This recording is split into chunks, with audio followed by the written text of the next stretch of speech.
아마 반주 없이 예배를 이렇게 오래 드리는 교회는 저희 교회밖에 없을 겁니다. 대단한 교회예요, 저희 교회가. 이 세상엔 둘도 없는 교회입니다. 예. 겉가 있어야 돼요. 겉, 배짱이 있어야 되는 거죠, 배짱. 예. 이런 배짱 없이 이런 일이 가능하겠어요? 예. 무엇이 없어서 안 된다, 무엇이 없어서 안 된다. 우리 성도님들이 저보다 더 대단하십니다. 예. 배짱이 있는 신앙 너무나 좋습니다. 자, 우리가 오늘까지 지금 7주 동안 그 사무엘상 22장과 시편 142편 그리고 시편 37편의 말씀을 통해서 이 부흥의 특징에 대해서 계속적으로 말씀을 나누고 있습니다. 오늘도 계속해서 부흥에 관해서 말씀을 나누겠는데, 제가 사실 며칠 동안 좀 속이 안 좋았어요. 그래가지고 계속 탈이 나가지고 잘 먹지 못하고, 근데 이 목소리가 이렇게 잠기더라고요. 그래서 오늘 아침에 걱정을 많이 했는데 그래도 이렇게 말을 할 수 있는 정도가 돼서 대단히 감사합니다. 여러분 많이 기도해 주시길 간절히 바랍니다. 기도하십시다. 하나님 아버지 감사합니다. 오늘 말씀을 통해서 다시 한번 부흥의 특징을 살펴보려고 합니다. 주께서 저희를 도와주옵소서. 이 말씀을 듣기만 하고 실천하지 못하는 자들이 되지 않도록 주님께서 저희를 도와주셔서 듣고 실천하는 저희들이 될 수 있도록 축복해 주옵소서. 존귀하신 예수 그리스도 이름으로 기도드립니다. 아멘. 기독교에는 두 가지 중요한 원초적 의미를 가지고 있습니다. 이 두 가지는 계시와 실천입니다. 성경은 믿음이 들음에서 생긴다고 말씀을 합니다. 듣지 않고는 믿음이 생길 수가 없다고 성경은 선포하고 있어요. 그런데 믿음이 말씀을 들을 때 생긴다고 해서 듣기만 하려는 사람들이 참 많다는 것이 문제인 겁니다. 그것은 사실 기독교라는 간판을 건 학교에 불과한 것입니다. 물론 말씀을 듣지 않고는 믿음이 생기지 않으니까 이 말씀을 듣고 읽는 것은 매우 중요합니다. 무엇을 듣는가가 또한 중요하겠죠. 말씀이라고 해서 다 말씀은 아니거든요. 그러나 또 그 들은 것을 실천하는 것은 더욱 중요한 것입니다. 물론 이 경우도 마찬가지로 무엇을 어떻게 실천하느냐가 중요하겠죠. 그런데 현실적으로 이 듣는 것과 이 실천하는 것은 사실 쉽지가 않은 겁니다. 이 듣기와 실천은 서로가 성격상으로 대립을 하는 거예요. 같은 카인드가 아닙니다. 그래서 이 두 가지 기둥을 완벽히 갖춘다는 것은 사람으로서 매우 불가능한 거예요, 사실. 그럼에도 불구하고 성경은 끊임없이 듣기와 실천을 강조한다는 겁니다. 듣기와 실천에 관해서 대표적인 성경의 예를 제가 오늘 두 가지를 들려드리겠는데, 성경을 펴시고 잘 한번 살펴주시기 바랍니다. 자, 누가복음 10장 38절과 42절 말씀인데, 이 말씀은 마르다와 마리아 두 자매의 이야기입니다. 여러분 너무나 유명한 얘기로 잘 알고 계실 겁니다. 39절을 보십시오. 39절을 보면 동생 마리아는 예수님 발치에 앉아 예수님의 말씀을 듣는 것을 더 중요하게 생각했었던 것 같습니다.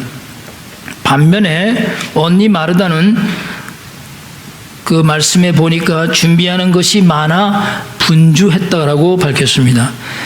다시 말하면 하나는 듣는 것에 관심을 가졌고 다른 하나는 실천에 더 관심이 있었다는 그런 얘기가 되는 거죠. 38절을 보시면 예수님을 집으로 영접한 사람도 누굽니까? 마르다였습니다. 마르다는 굉장히 실천적이었다는 얘기죠. 예수님께서 두 자매에게 하신 말씀이 이 예화를 정확하게 푸는 열쇠가 되는 것입니다. 자, 흔히들 생각하기를 42절 말씀을 보시면 예수님께서 마리아에게 뭐라고 말씀하셨죠? 마리아에게 대해서 평한 것이 있어요.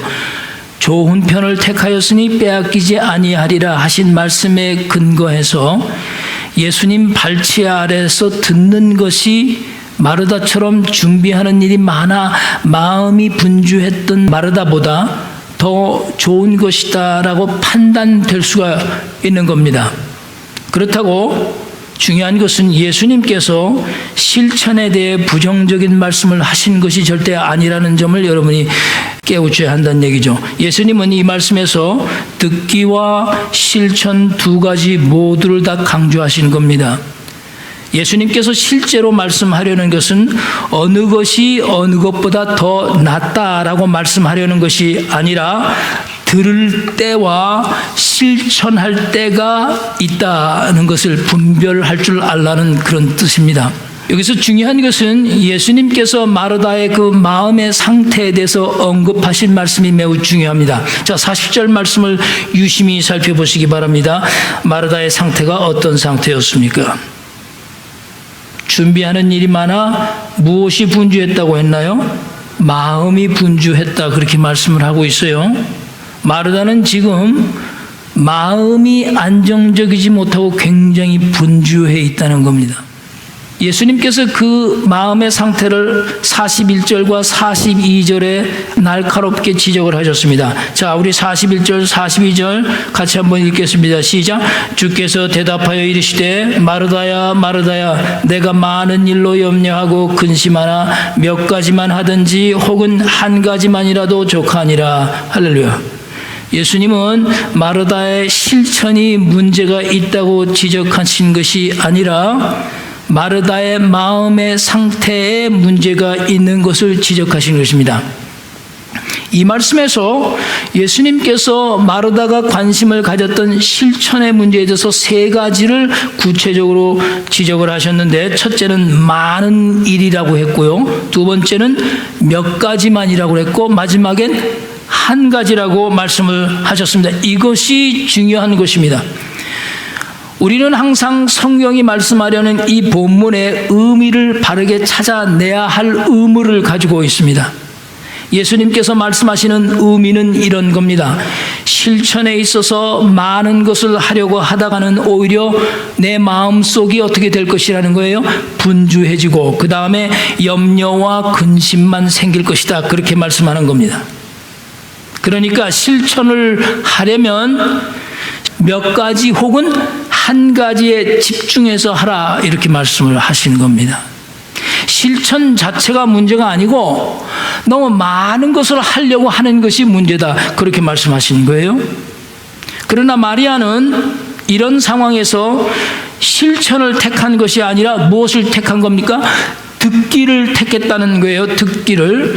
결론적으로 말씀을 드리면 실천에 관심이 있던 마르다의 신앙이 듣기를 거부한 것도 아니고요, 듣기를 택한 마리아의 신앙이 실천이 없는 여자가 아니라 그 말씀입니다. 이것은 부엌에 관한 말씀도 아니고 여선교회에 관한 말씀도 아니고 예배에 관련된 말씀도 사실은 아닌 겁니다.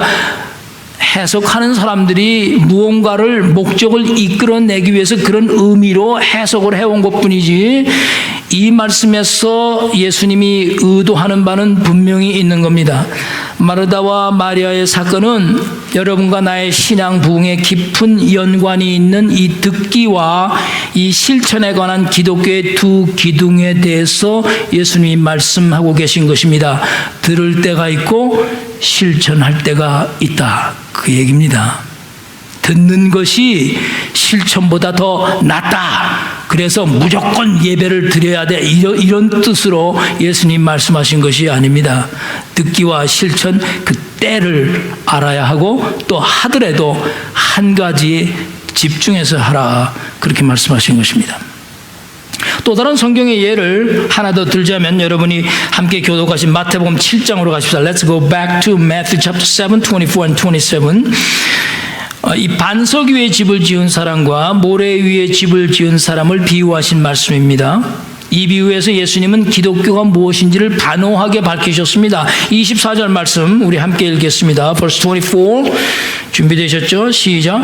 그러므로 누구든지 나의 이 말을 듣고 행하는 자는 그 집을 반석 위에 지은 지혜로운 사람 같으니라. 할렐루야. 오늘 이 말씀을 여러분은 숱하게 들으셨을 겁니다. 여기서 듣고 행하는 자라고 말씀하셨는데 이 말씀이 핵심인 겁니다. 다시 말해서 이 말씀에는 듣기와 실천 두 가지를 다 강조하신 겁니다. 듣고 행하는 자.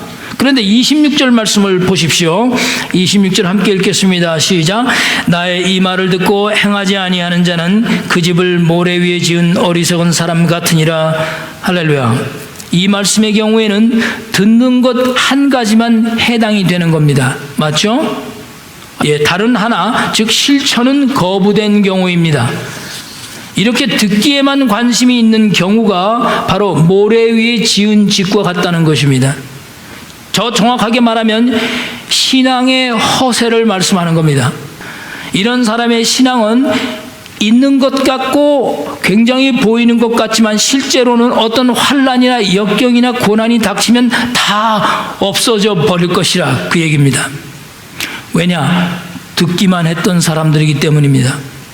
이 비유에서 예수님께서 말씀하신 이 반석과 모래의 의미는 아주 분명합니다. 여기서 말씀하신 이 반석은 물론 어떤 학자들은 예수 그리스도라고도 해석을 합니다. 저는 반대하지 않습니다. 그러나 이 말씀에서 이 반석의 의미는 바로 이 듣기와 실천 두 가지 모두를 뜻하는 거예요. 반석은.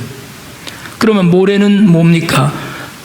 한 가지만을 의미하는 것입니다. 듣기만 하려는 것은 사실 기독교가 아니라 기독교 간판을 내건 학교에 불과하고, 듣는 것이 없이 실천만 하려는 것도 기독교가 아니라 종교의 허세일 뿐이다. 그런 것들은 참 내가 말하고자 하는 기독교가 아니다라고 예수님이 말씀하시는 겁니다. 그러므로 여러분과 제가 마리아 같은지 혹은 마르다 같은지 혹은 반석 위에 집을 지은 것 같은지 아니면 모래 위에 집을 짓고 있는 것 같은지, 듣기와 실천 두 가지를 어떻게 적절히 선택을 하고 있는지, 아니면 그 중에 하나만 계속 선택을 하고 있는지 분별해야 한다고 말씀하시는 겁니다. 오늘도 제가 이 부흥에 관해서, 부흥의 특징에 관해서 말씀을 하려고 하는데, 자, 오늘 시편으로 들어가셔서 37편 7절 말씀을 여러분 다 펴주시기 바랍니다. 말씀을 낭독하시겠어요? 여호와 앞에 잠잠하고 참고 기다리라. 자기 길이 형통하며 악한 꾀를 이루는 자 때문에 불평하지 말지어다. 할렐루야. 지금 우리가 쭉 여호와를 의뢰하라고 그랬어요. 선을 행하라고 그랬어요. 그 다음에 또 여호와를 기뻐하라고 그랬어요. 내 마음의 소원을 이루어 주시리라 하셨어요. 여호와를 기뻐한다는 것은 여호와 하나님이 기뻐하시는 것을 하는 것이 나의 기쁨이 되는 것이라고 말씀했어요. 다 실천에 관한 것들입니다. 그 다음에 지난주에 살펴본 내 길을 여호와께 맡기라고 그랬어요. 맡긴다는 것은 그냥 맡겨버리는 게 아니고 우리의 모든 문제를 올려놓고 가는 거라고 그랬지, 없어지는 것이 아니라고 그랬어요. 그것도 실천에 관한 거예요. 왜냐하면 그 길 자체가 나의 길이 아니고 주님의 길을 걷고 있기 때문에 모든 문제가 그 안에서 해결될 것이라고 말씀한 거예요. 이제 오늘 네 번째로 또 한 가지를 말씀하고 있는데, 그것이 바로 뭐냐면 여호와 앞에 잠잠하고 기다리라, 이렇게 말씀하는 거예요. 지금 자, 이 말씀은 사실 여러분과 제가 가장 하기 힘든 실천을 요구하고 있습니다. 왜냐하면 사람이 가장 하기 힘든 것 중에 하나가 잠잠히 참고 기다리는 거예요. 사람은 원래 그렇게 만들어지지가 않았거든요. 그래서 잠잠히 참고 기다리려면 자신을 죽여야 하거든요. 자신을 죽이지 않고서는 잠잠히 참고 기다리기가 너무 힘들어요. 오늘 7절 말씀에 가장 중요한 말씀은 여호와 앞이라고 하신 말씀이에요. 사람 앞이 아니고 여호와 앞이라는 거예요. 이 여호와 앞이라는 뜻은 약속 시간이 한참 지났음에도 불구하고 만나야 할 사람을 그냥 참고 기다리는 그런 걸 말씀하는 것이 전혀 아닙니다. 이 여호와 앞에 오래 참고 기다리는 것은 여러분과 나의 평생을 하나님을 위해서 기다려야 한다, 그 뜻이에요 지금. 그러면 다윗이 도대체 무엇을 여호와 앞에서 잠잠하지 못했기 때문에 이 시대의 후손들에게 지금 이 말씀을 권고하고 있냐는 거죠. 도대체 그가 뭘 참지 못했느냐. 오늘 시편 37편 7절 말씀 후반절 말씀을 보십시오. 여호와 앞에 잠잠하고 참고 기다리라 하시고 난 다음에 뭐라고 그랬어요? 같이 읽겠습니다. 시작. 자기 길이 형통하며 악한 꾀를 이루는 자 때문에 불평하지 말지어다. 할렐루야. 다윗의 삶을 보면 다윗도 불평했다는 거예요. 다윗도 사울을 죽이고 싶고 복수하고 싶은 마음이 있었다는 거예요. 그러나 자기 길이 형통하며 악한 꾀를 이루는 자 때문에 내 마음에 불평을 두지 말라. 그렇게 말씀하고 있어요. 영어 번역을 보면 굉장히 의미가 있어요. Do not fret이라고 그랬어요. Do not fret. 여기서 이 영어 번역 fret이라는 용어는 어떤 뜻이냐 하면 절대로 일어나지 말아야 할 일인데 일어나가지고 난처하고 황당하고 어떻게 해야 될지 모르는 그런 상황을 말할 때 do not fret 이라고 하는 거예요. 그러니까 다시 말해서 황당하게 막 여기지 말아라, 막 불안에 떨지 말아라, 일어나지 말아야 할 일이 일어났지만 염려하지 말아라, 막 걱정하지 말아라. Do not fret. 그러니까 하나님을 대적하고 악을 행하는 사람들이 이 세상에서 살고 있는 걸 보면 너무나 잘 살거든요. 아니 예수 안 믿는 사람들이 어떻게 저렇게 잘 살 수 있을까? 예수 안 믿는 사람들이 어떻게 저렇게 행복해 보일 수가 있을까? 예수 안 믿는 사람들은 원초적으로 보면 다 망해야 될 사람들인데 어떻게 저런 사람들은 우리보다도 더 행복하고 우리보다도 더 많은 것을 가지고 누리면서 살 수 있을까? 그런 일은 도저히 일어나서는 안 될 일이 있는데 그런 걸 보고 있으면 믿는 자들 마음이 황당해지는 거예요. 은근히 시기심이 올라오고 불평하게 되는 거예요. 37편 1절에도 그렇게 말씀하고 시작을 하고 있어요. 악을 행하는 자들 때문에 불평하지 말며 불의를 행하는 자들을 시기하지 말아라. 그렇게 시작하잖아요. 사람들이 하나님 없이 악한 행동을 하는 사람들에 대해서 그들을 비난하고 저주하는 것은 당연한 것이다. 우리는 그럴 권리가 있다. 우리는 그렇게 악하게 살고 있지 않으니까 그 악한 일을 행하는 사람들을 우리가 나쁘다고 그러고 정죄하고 저주하는 것이 마땅한 것이다. 그건 죄가 아니다. 이렇게 생각하는 경향이 있습니다. 그래서 나도 똑같이 그들에게 보복을 해도 이것은 결코 잘못된 일이 아니다. 그렇게 생각할 수 있다는 거죠. 그런데 8절을 보십시오. 8절 같이 읽겠습니다. 다윗이 뭐라고 얘기하는지 시작. 분을 그치고 노를 버리며 불평하지 말라. 오히려 악을 만들 뿐이라. 할렐루야. 다윗이 그런 마음이 있었다는 거예요. 사울에 대한 억울한 분함이 있었어요. 복수하고 싶은 마음이 있고 죽일 찬수도 있었지 않습니까? 그러나 다윗은 그것을 이겨낸 거예요. 너무나 분하고 억울한 걸 참을 수 없는 지경까지가 갔음에도 다윗은 그것을 이겨냈던 겁니다. 속에서부터 치밀어 올라오는 그 엄청난 화 덩어리를 누른 거예요. 그래서 얻은 결과가 무엇이라고 그랬어요? 만약에 그렇게 할 경우에 너도 그들처럼 행악하는 자가 될 것이다 말했어요. 그래서 다윗이 행악자를 인하여 불평하지 말라 이렇게 말씀하는 거예요. 그러니 우리 신자들은 행악하는 자들이 잘 되는 것을 볼 때 분해하고 억울해할 필요가 없는 거예요. 예수 안 믿는 사람이 잘 살고 좋은 차 타고 다니고 뭐 건강해 보이고 뭐 부하고 행복해 보이는 거에 가지고 아무런 어떤 요동을 받을 이유가 없다는 얘기예요. 왜냐하면 우리는 여호와 앞에서 잠잠히 참고 기다려야 하기 때문에 그래요. 제가 말씀을 준비하다 깨달은 것은 성경에서 가장 많이 분노하시는 사람이 누군가를 한번 놀라지 마십시오. 성경에서 제일 많이 분노하시는 분이 하나님이십니다. 특별히 구약 성경을 읽다 보면 곳곳마다 하나님의 분노가 터져 나옵니다. 난 그 말씀을 보면서 너무 놀랐어요. 하나님이 이렇게 분노하시는구나. 시편 7편 11절 말씀에 여러분 무엇이라고 말씀했는 줄 아세요? 하나님은 매일 분노하시는 하나님이시라 그랬어요. 하나님이 매일 분노하신다는 거예요. 하나님은 어떻게 매일 분노를 할까? 어떻게? 자, 여기서 여러분과 내가 분명하게 혼동하지 말아야 할 것이 있어요. 다윗이 시편 37편 8절 말씀에 분을 그치고 노를 버리라고 하는 것은 사람의 분노를 말하는 거예요. 사람의 분노. 하나님의 분노와 우리 사람의 분노에 차이점이 있다는 걸 제가 깨달았어요.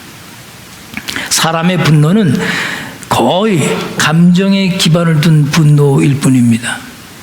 근데 하나님의 분노는 성경을 읽다 보니까 전혀 감정에 개입되지 않은 분노예요.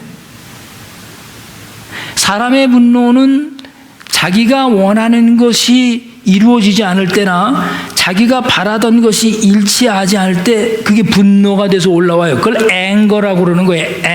앵거의 근본은 내가 원하는 것이 이루어지지 않기 때문에 그것을 이루기 위해서 나타나는 강압적인 감정의 표현이 앵거인 거예요. 앵거. 그렇기 때문에 이 앵거는 매우 위험한 거죠.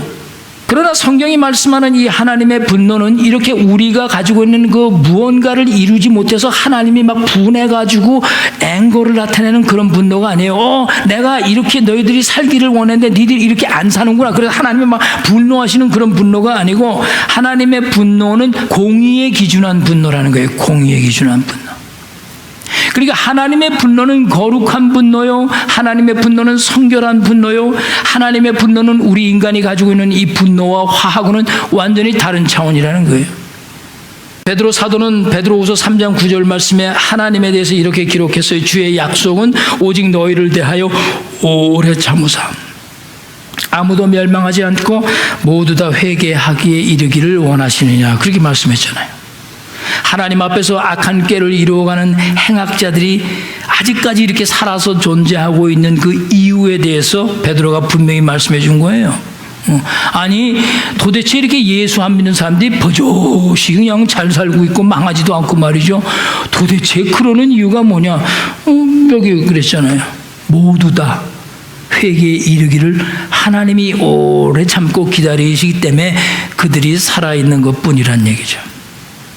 만약에 하나님께서 이런 행악자들을 참지 못하고 다루셨으면 한 사람도 이 세상에 존재할 사람이 없는 거예요.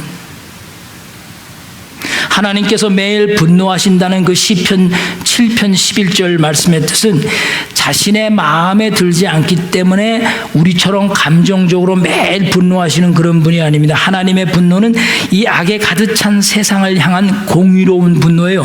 모두 다가 구원받기를 바라는 그 공의로운 마음에서 분노하시기도 한다는 뜻이죠. 여러분과 나는 100번을 죽었다 깨어나도 공의로운 분노를 할 수가 없어요. 많은 사람들이 자신이 옳다고 생각하는 것에 대해서 분노를 나타낼 때 그것이 공의롭다고 생각하는 경우가 많아요. 나는 정의로운 것이다. 난 정의롭기 때문에 이렇게 화를 내고 분노를 내는 거예요. 이렇게 생각하는데 그거 다 거짓입니다. 예, 사람은 다 거짓된 거예요.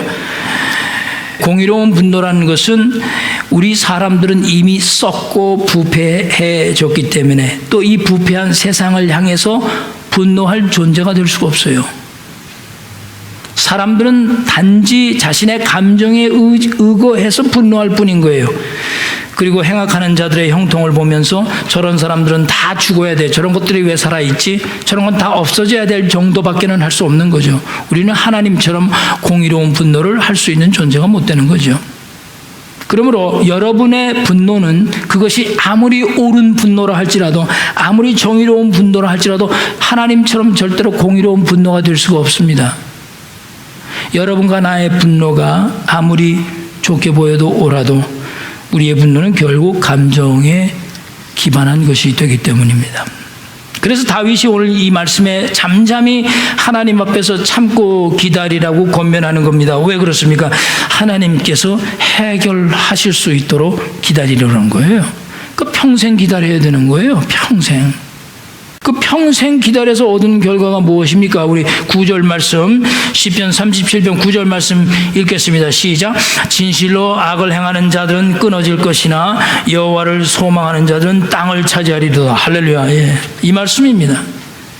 이것은 현실에서 절대로 일어날 수 없는 어떤 이론이나 상상적인 말씀을 한 게 아니고요.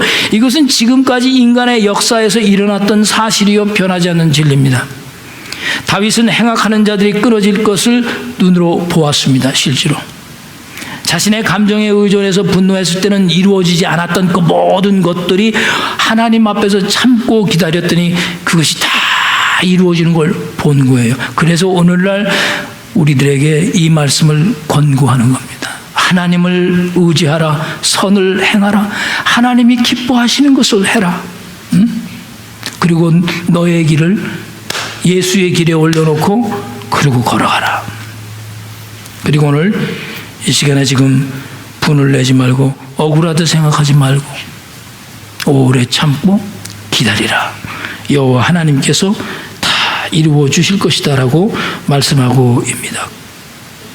그럼 마지막으로 오늘 하나님 앞에서 잠잠히 참고 기다려야 한다는 뜻은 여러분과 나에게 구체적으로 무엇을 의미하는 것일까? 먼저 여호와 앞에서 잠잠히 참고 기다리라는 것은 신자들이 갖춰야 할 어떤 성품에 대해서 말씀하고 있는 거예요. 그것이 바로 인내라는 것입니다. 인내는 신자들이 반드시 소유해야 할 성품입니다. 9가지 성령의 열매 중에 하나이기도 합니다. 이것을 갖지 못할 경우에 신자들은 부흥에 실패합니다. 그리고 부흥을 일으킬 수 없다는 겁니다. 왜냐하면 여호와 앞에서 잠잠히 참고 기다리는 성품은 자신을 죽여야만 하기 때문인 것입니다. 그렇다면 신자들은 하나님 앞에서 무엇을 인내해야 할까요? 자, 물론 인내에 대한 적용은 다양하죠. 그러나 성경이 말씀하는 이 인내는 예수 그리스도 안에 있는 구원을 목적으로 하는 것입니다. 그런데 이 구원이라는 것이 당장 이루어진 것처럼 보이지를 않아요. 우리는 그래도 또 죄를 짓기 때문에 구원받았지만도 우리의 구원은 주님께 다시 오실 때 그때 완전히 완성되는 거거든요. 그러니까 그때를 참고 기다려야 하는 거예요. 그러므로 기독교는 참고 기다리는 신앙, 즉 인내가 절대적으로 요구되는 신앙인 겁니다. 야고보서 오늘 마지막으로 우리 읽었던 야고보서 5장 7절 17절 말씀을 한번 보신 후에 우리 말씀을 마치겠습니다. 야고보서 5장 7절 11절 Let's go to James chapter 5 verse 7 through 11. 자, 여기서 오래 참음이 무엇에 대한 것인지 구체적으로 밝혔어요. 먼저는 7절 말씀을 보십시오. 7절 말씀 우리 같이 함께 읽겠습니다. 시작. 그러므로 형제들아 주께서 강림하시기까지 길이 참으라. 보라 농부가 땅에서 나는 귀한 열매를 바라고 길이 참아 이른 비와 늦은 비를 기다리나니. 할렐루야. 여기서 길이 참는다는 말에 해당되는 헬라어가 마크로두미아입니다. 마크로두미아. 이 마크로라는 뜻은 길다, long이라는 뜻이고 두미아라는 뜻은 분노할 수밖에 없는 상황을 말하는 거예요. 이건 분노해야 되는 상황이에요. 이건 참을 수가 없는 거예요. 그러면서 야고보서는 농부의 예를 들었어요. 7절 말씀을 보십시오. 보라 농부가 땅에서 나는 귀한 열매를 바라고 길이 참아 이른 비와 늦은 비를 기다리라니 했어요. 그리고 8절에 너희도 길이 참고 마음을 굳게 하라. 주의 강림이 가까우니라 했습니다. 왜 농부의 예를 들었을까요? 농부는 인내와 성품을 가져야만 성공할 수 있는 겁니다. 농부가 성질이 급하면 성공하지 못한다고 그래요. 보통 지중해는 10월에서 11월에 이른 비가 오고 그 다음에 3월에서 4월에서 늦은 비가 오는데 이른 비가 온 다음에 늦은 비가 올 때까지 가만히 기다려야 돼요. 다른 게 할 게 없어요. 그때 농부가 할 수 있는 건 아무것도 없어요. 하늘의 은혜를 기다리는 것밖에 없어요. 가뭄 때 비를 기다린다는 것은 더욱 지겹고 괴로운 것입니다. 그런데 비 안 온다고 원망하고 불평하고 에라 이게 다 끌러먹었다 그러고 다 뽑아버리고 다 관둬버리면 그 사람은 농부의 자질이 부족하다는 거예요. 이런 농부의 원리를 우리 그리스도인의 삶에 적용을 하는 겁니다. 영적으로 이렇게 적용을 하는 거예요. 이른 비는 예수님의 초림을 의미하는 것이다. 그리고 늦은 비는 예수님의 강림, 재림을 의미하는 것이다. 그러므로 예수님의 초림이 이른 비라면 이제 예수님의 강림이 오실 때 재림이 오실까지 우리 믿는 자들이 오래 참고 인내하며 기다려야 한다는 거예요. 이 세상에 살고 있는 그 흉악하고 악한 자들이 설치고 난리를 쳐도 우리는 그것을 불평할 수가 없고 오직 오래 참으며 주님 강림을 기다릴 수밖에 없다는 거예요. 다시 말해서 여러분과 저는 정확하게 지금 그 초림과 그 재림의 중간 그 사이에서 살고 있다는 거예요. 이것은 추측이 아니고 상상이 아닙니다. 이것은 분명한 역사적 사실입니다. 분명히 주의 강림이 가까웠다고 말씀하지 않아요? 물론 초대교회 성도들은 우리보다도 더 주님의 강림이 가까웠었다고 믿고 살아왔어요. 중요한 건 뭐냐? 주님 강림이 가까웠다는 거예요. 시간적으로 우리가 그것을 정확하게 표현할 수는 없지만 자 9절 말씀을 보세요. 성경이 앞으로 무슨 일이 일어날 것이라고 말씀했는지 읽겠습니다. 시작. 형제들아 서로 원망하지 말라. 그리하여야 심판을 면하리라. 보라 심판자가 문 밖에 서 계시니라. 이게 일어날 일이거든요. 심판은 일어날 일이에요. 이제 그게 가까웠다는 거예요. 그러니 이른 비가 구원의 은혜라면 늦은 비는 예수님의 재림이요 심판을 뜻하는 것입니다. 심판이 있다는 것을 정말 믿는다면 어떻게 흥청망청 그렇게 살 수가 있겠느냐. 그러므로 여호와 앞에서 잠잠히 참고 기다리라는 말씀에는 준비라는 의미가 담겨 있는 거죠. 준비라는 의미가. 샌프란시스코에 가면 금문교라는 미국이 자랑하는 다리가 있죠. 여러분 다 가보셨을 거예요. 처음에 금문교를 세울 때 대다수의 샌프란시스코 사람들이 반대를 했다고 합니다. 그 이유는 이 아름다운 미양인 샌프란시스코 그 자연 환경이 이놈의 다리 하나 때문에 다 깨져버린다는 얘기죠. 그래서 처음에는 그 샌프란시스코 금문교를 건축할 때 돈을 대는 후원 기업들이 없었어요. 그런데 다행히도 그 당시에 뱅크 오브 아메리카의 그 최고 경영자였던 사람이 채권을 발행해 주어서 이 다리를 건설할 수 있었다는 거죠. 그때 그 뱅크 오브 아메리카 최고의 경영자가 이런 질문을 했다고 합니다. 그 다리를 만드는 공학자들에게 다리가 건설되면 다리의 수명이 도대체 얼마나 되겠습니까?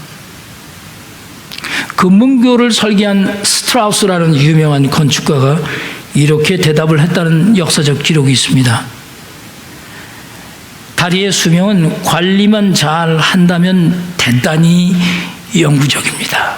관리만 잘하면 대단히 영구적입니다. 다리를 만들었다고 해서 그것이 그대로 영속적일 수 없다 그 뜻입니다. 영구적이 되기 위해서는 대책이 있어야 하고 관리가 있어야 한다는 거예요. 이것은 미래를 알고 준비해야 한다는 것을 말씀하는 거예요. 금문교는 지금도 여러분도 아시다시피 매일 그 다리를 관리하고 지키는 공학사들이 있습니다. 매일 망치를 가지고 다리를 두드리면서 점검을 합니다. 매일 하는 거예요. 아침 저녁으로. 영구적인 다리로 보존하기 위해서 준비하고 또 보강하는 것입니다. 그 긴 다리를, 그 철제 다리를 오고 가면서 나사를 조이고 줄을 점검하고 물 흐름의 강약과 그거에 따라서 혹시 물속에 있는 교각이 파이지 않나 잠수부들이 들어가서 매일 점검을 합니다. 이것이 바로 지금까지 금문교가 무너지지 않고 비바람에도 건재하고 있는 거예요. 세상에서 행악하는 자들이 형통하는 것을 여러분과 내가 혹시 보더라도 우리는 분해할 필요가 없습니다.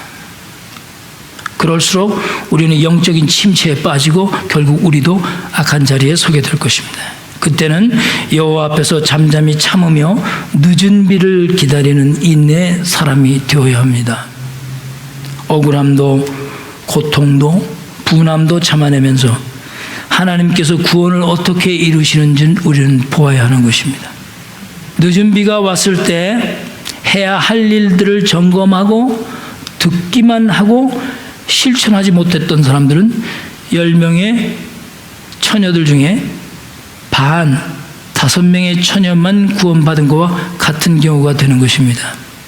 그러므로 우리가 듣는 것도 중요하지만 이 들은 것을 실천하는 것은 더욱 중요한 것입니다. 그것은 바로 주님이 재림하실 때를 기다리며 참고 대비하고 하루하루 점검해서 내가 어떤 악으로부터 무너지지 않고 어떤 마귀의 공격으로부터 넘어지지 않도록 나를 점검하는 실천의 하루가 되는 것이기 때문입니다.